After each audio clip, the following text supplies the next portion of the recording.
How does a man become a hero of his people? It is a question every warrior has asked himself since the birth of the first Mapuche. And I am one of few who have learned the answer. An answer I now impart to you. When these aching hands still gripped the spear, when no clouded eyes hindered me from aiming the musket, I had the fortune of fighting alongside the greatest warrior our people have ever known. Lautaro, the Swift Hawk. One day, many years ago, evil spirits from a faraway land grew jealous and invaded our beautiful homeland of Araucania. I refer to them as spirits because, although the Spanish are humans of flesh and blood like us, their four-legged beasts and thunderous weapons made them seem like wrathful gods. The leader of these foreign men was Pedro de Valdivia. Valdivia proudly claimed that he and Pizarro had seized a great deal of gold from the Inca, our rivals beyond the great mountains. Now, he had come to our lands seeking more, with his new Inca subjects in tow. Many tribes abandoned all bravery and submitted to Valdivia in hopes of peace. However, no matter how much land and gold he acquired, his insatiable greed could never be appeased. Every village that resisted him was burned to the ground, its people slaughtered like animals.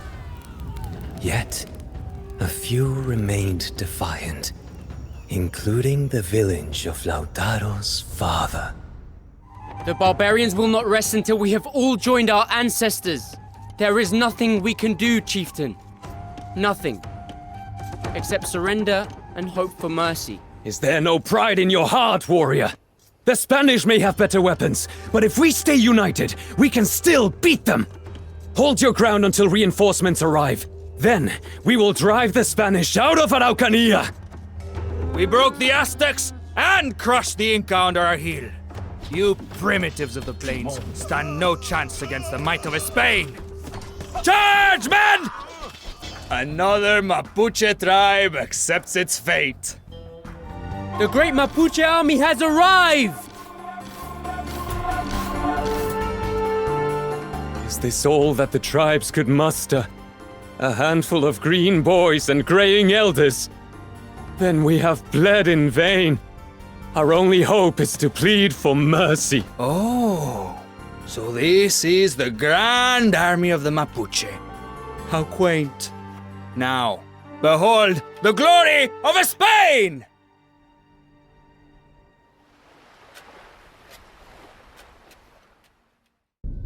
The Spanish showed no mercy.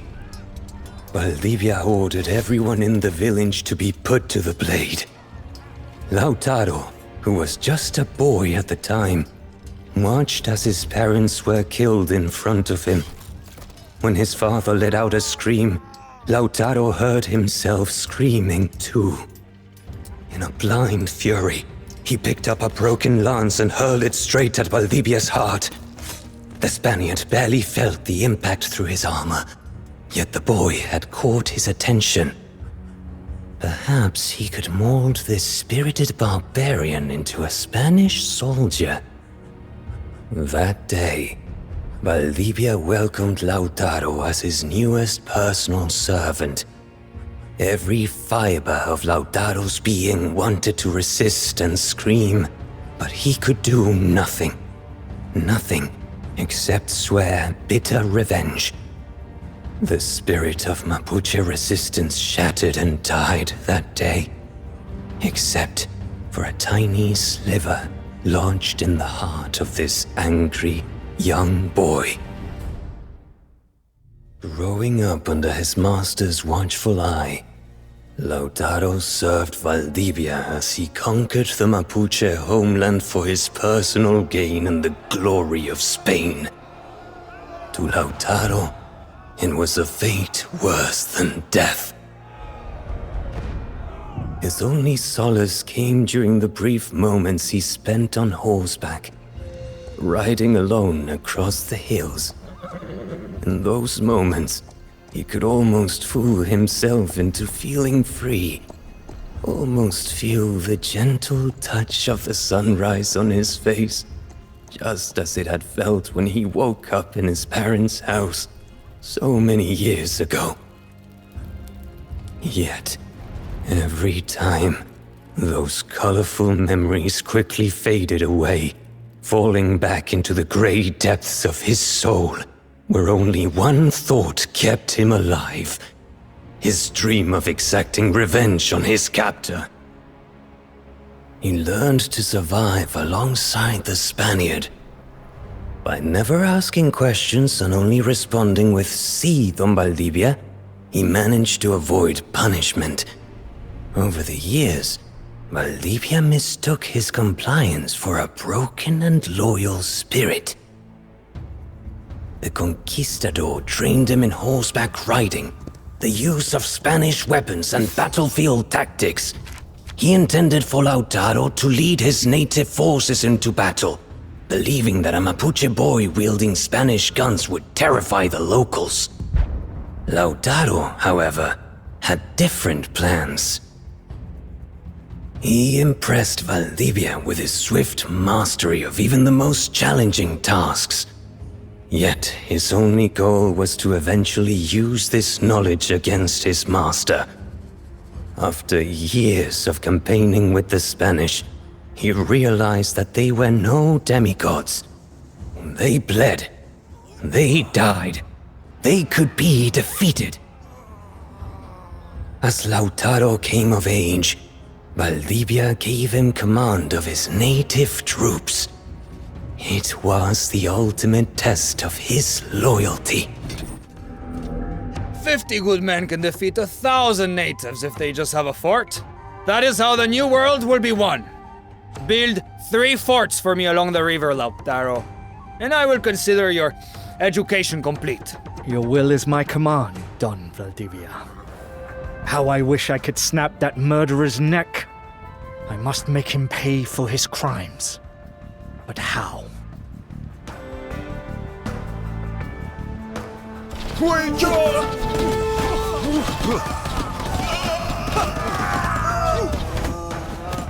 Well done, Lautaro! Now, protect my workers as they complete the construction. The native leader, Caupolicán, has been spotted nearby.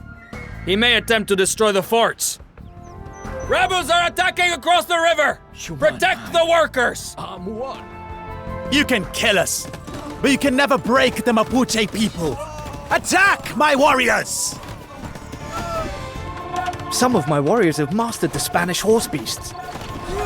These bolus riders are a fearsome lot. If only I could teach all the Mapuche to ride. A splendid sight! Now take these reinforcements and proceed to the next fort. I have great plans for you, my boy.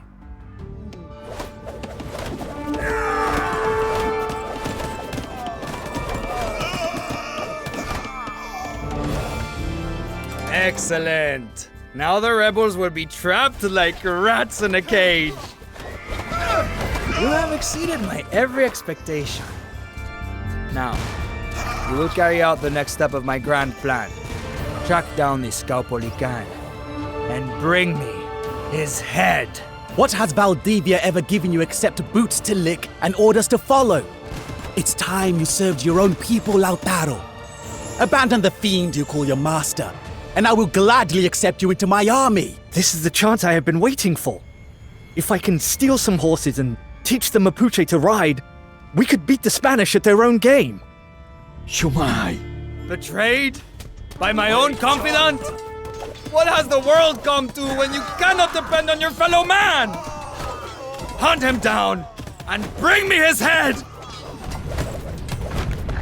Father Kimon, I'm one. There is a Spanish prison camp east of the river. We should set the prisoners free before we leave. My name is Guacolda. The Spanish killed my parents just like they did yours. If you free me, I will help you take vengeance on Don Valdivia.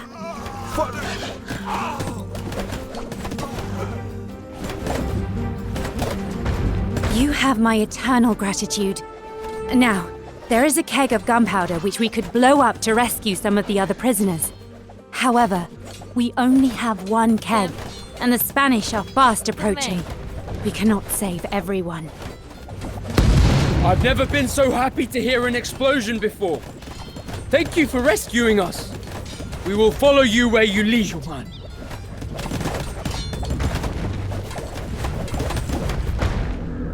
The horses are loose! Let us herd them across the river and meet with Capolican! I'm one.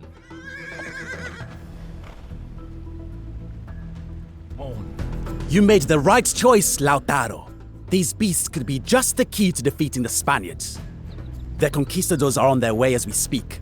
Let us fall back to the village across the river. I'm one. Aye, With their new fort completed, the Spanish will soon march deeper into Araucania. We must delay their advance by destroying at least 2 of the forts before we retreat into the hills.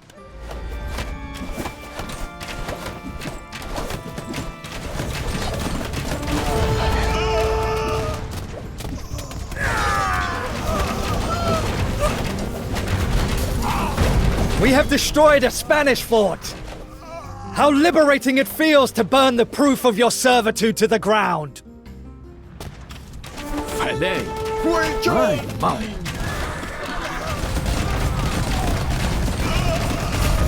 Both forts lie in ruins! Your bold actions have won us precious time, but the Spaniards will be back soon in full force. Let us regroup in the hills and then strike when Valdivia least expects. I had such high hopes for you, yet you choose to throw it all away? What a waste. Oh well, I can always find another servant. Soon the Spanish will know the might of Mapuche cavalry. Soon. The High War Chief welcomed Lautaro with open arms. As the sun illuminated the lush valley and the Puan trees swayed in a gentle breeze, it was as though the land and Lautaro breathed a single sigh of relief. He was home. Much like Valdivia, Caupolicán had found a potential figurehead in the young warrior. But unlike the Spaniard, he saw Lautaro not as a mere tool, but as an equal. While some whispered that Lautaro might be a Spanish spy, it took Caupolicán just a single glance to recognize the honesty in his eyes. He staked his reputation on the young man, making him his second-in-command after just a few weeks. Most Mapuche warriors quickly fell in line. After all, who were they to question Caupolicán, the man who, according to the stories, had the strength to hold up a tree trunk for a whole day and night? Together, Lautaro and Caupolicán set out to shape their disorganized warriors into an army capable of rivaling the Spanish. Organizing the men proved a difficult task. Many still suspected Lautaro of being a Spanish spy, and even those who trusted him were accustomed to fighting as solitary warriors rather than as parts of a unified force. To instill discipline and earn the trust of the skeptics, Caupolicán paired Lautaro with his greatest warrior. Galvarino was a fearless beast, equally quick to laughter as he was to anger. Despite losing both hands to the Spanish, he refused to be hindered by such a trivial inconvenience. Instead, he attached knives to his arms and continued to fight. I can be your right knife man, Lautaro. I doubt the Spanish ever made you such a tempting offer. Lautaro laughed. They never even offered me a single knife. Together, they drilled the warriors into organized units. One day, while distributing the stolen guns among his men, Lautaro noticed a young boy playing with a stick. He stared at him, remembering the young boy whose only hope had been a broken lance. Avenging his parents had been his lifelong goal. Yet now, with the help of Caupolicán, Galvarino, and their burgeoning army, he could achieve so much more. He could ensure that no child would ever grow up without their father and mother again. But first, he had to unite the Mapuche. The tribes in this area have been crushed into submission, but the Spaniards are stretched thin. If we can convince one tribe to join us, the rest will follow suit. Lead the men, Lautaro! Freedom or death! Wei Chun!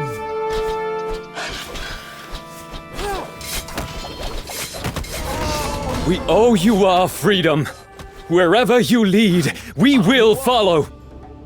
With these new recruits, we can build an economy of our own. Let us find more tribes to liberate. When we are strong enough, we will march on Valdivia's fort at Tucapel. Our blacksmiths would happily forge weapons for the cause, but the Spaniards have confiscated our tools. Bring them back to us and we will support you.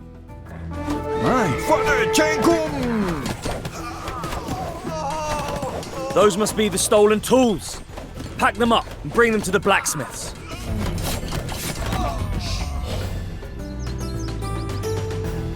With their tools returned, this tribe can till the fields and forge weapons for us. You won't destroy the Spanish fort with slings and clubs. I know where the engineer who built it resides. Bring him to us and we will join you. If he could build it, he can help us tear it down.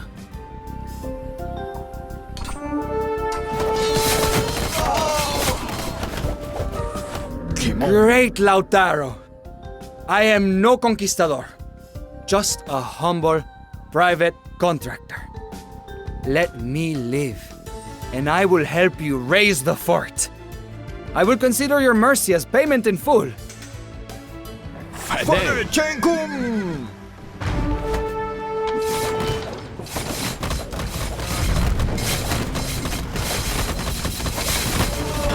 Wei Chun!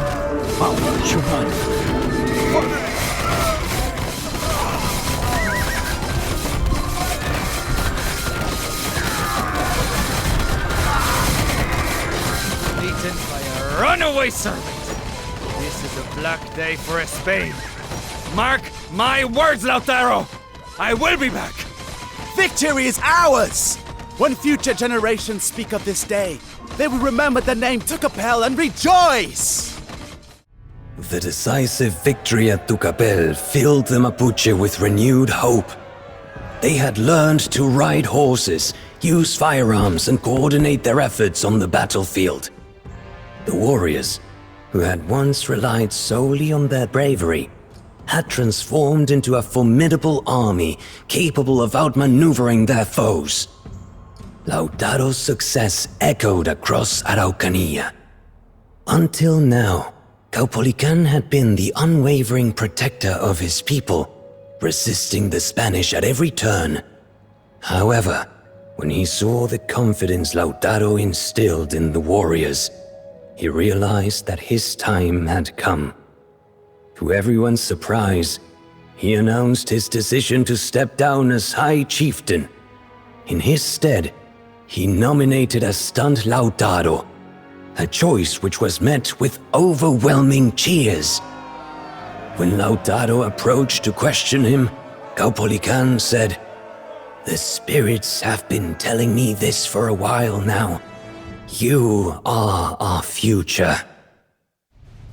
The Battle of Tucapel had been a significant triumph, but with Valdivia still evading justice, the war was far from over. The Spaniard was likely to remain near the safety of his many forts. If Lautaro could find the one where Valdivia was hiding, he could flush him out like a rabbit. "We should give Valdivia a warm welcome when he tries to flee," Galvarino said as Lautaro laid out the plan. "What do you think he'll enjoy more, my knives or his own guns?" However, cracks were starting to show in the facade of the Mapuche Confederation.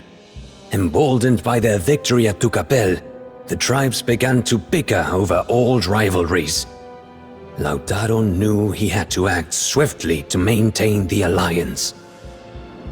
Valdivia hides in one of his forts in the area, but we do not know which. Burn them all to the ground and bury the coward in the rubble. The Mapuche are united under your leadership, for now. But old rivalries die hard. We must protect our allies to keep their morale high. Otherwise, we risk losing our new allies. John! Father Jacob!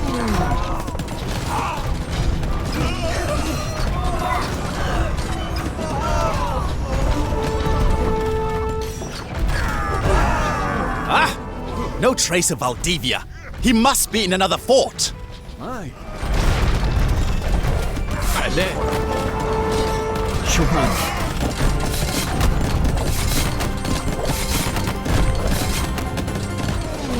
Two forts down, one left to burn.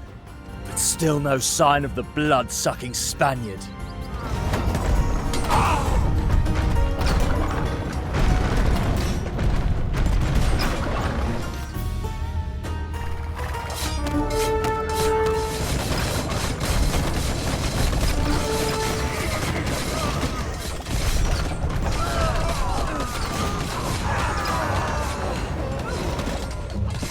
Where is Valdivia?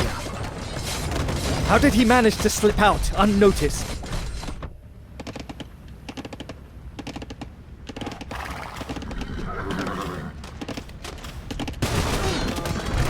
My plan appears to have worked! While you wasted lives and morale on this wild goose chase, you left an opening for me to strike at your allies! Leave none alive, man! Santiago y Sierra, España! You have doomed us all, Lautaro! To the hills! Run for your lives! You lost a battle, but you can still win the war. I will talk to the tribes. Was there such a thing as pain beyond pain? The charred remains of the fort were littered with the bodies of Mapuche warriors. Young men who had fought, bled, and died at Lautaro's command. Hundreds, thousands of lives gone in an instant. And for what? Pedro de Valdivia was still at large. The Mapuche alliance was crumbling. Their sacrifices had been in vain. Spanish swords and muskets had killed them, but it was he who had sent them to their deaths. He had failed them, just like he had failed his parents. As Galvarino approached him after the battle, Lautaro wished his friend would stay away. However, he swallowed his emotions and listened to the report. Our scouts say that Valdivia is building up his army at Santiago. We are running out of time. Lautaro struggled to breathe. We are running out of men, too. As the pain of his loss subsided, Lautaro realized that the shard of defiance embedded in his heart since the death of his parents remained intact. Despite losing so many men and seeing his allies waver, he stood resolute. He had not surrendered when Valdivia forced him into servitude, and he would not give up now. Caupolicán and Galvarino remained steadfast in their loyalty. With their combined forces, Lautaro still had the strength for one final assault. If they could take Santiago, Valdivia would have nowhere left to run. The Spanish would be crushed once and for all. As Lautaro assembled his army for the final march, he raised his spear and spoke to them in a voice that shook their very hearts. Brave men, I have heard your grumblings of surrender and peace. But what will peace bring us? Nothing but disgrace. You can either live in peace as Spanish slaves, or die with me as free men, protecting your land and your children. The only road to lasting peace, to freedom, is the road to Santiago! The crowd raised their weapons in unison and shouted, "To Santiago!" The city of Santiago lies before us. We must defeat the Spanish here, or everything we have fought for will be lost. Our allies are no cowards, but they will not fight for a lost cause. Let us kill every Spaniard in sight, and show them what an army with fire in their hearts can achieve. Why waste precious lives when words can achieve the same result? If you let me speak to the tribes, they will be back in the fold before Galvarino can wet his blades. Hope is a fickle thing, yet you have managed to rekindle ours, Lautaro. We will fight for you till the very end.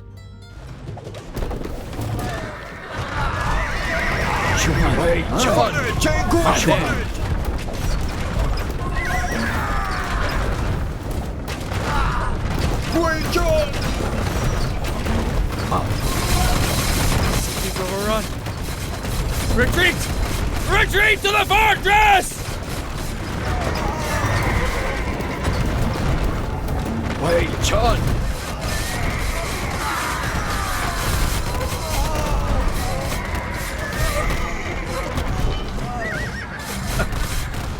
I should have driven that spear through your heart when you were a boy. Alas, my greatest flaw was that I was too merciful. Freedom. At last. As their swords clashed on the battlefield, it felt as though time had stopped. Lautaro could hear the blood rushing through his ears. Again and again, he swung his blade at Valdivia, the steel ringing out in a triumphant melody. He could see the fear in the Spaniard's eyes, and he relished every second of it. This is what he had lived for. He would avenge his parents, and no Mapuche child would ever grow up as an orphan again. When Valdivia's sword pierced his abdomen, Lautaro seized up. Yet his mind was so flooded with rage that he felt no pain. With a final swing, his sword struck true. The Spaniard's black eyes widened in shock. Before he could speak, he fell to the ground, his greedy spirit leaving his body. The hatred that had fueled Lautaro for so long seemed to evaporate. It was done. His life's mission was complete. Old memories flooded his mind, glimpses of a forgotten life. A young boy racing with friends, eating his mother's tortillas, swimming in the river on a hot day.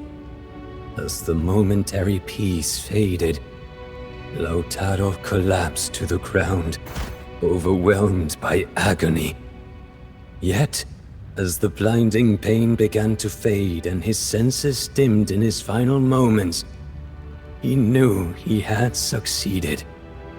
Lautaro died from his wounds that day, his oath to his parents and his people fulfilled. The Spanish fled our lands, and Caupolicán resumed his role as High Chief, with Galvarino as his second in command. The Mapuche had achieved a once unimaginable victory. If the Spanish dared to challenge them again, they would be ready to fight together as one. Yet, even though the man is gone, the memory of Lautaro lives on. Until the last Mapuche takes their final step in Araucanía, he will be remembered as the greatest hero our people have ever known. Let his example guide you in your struggle, young Konas. A hero fights where an ordinary man gives up. But above all, we must stand united, for even a hero cannot win alone.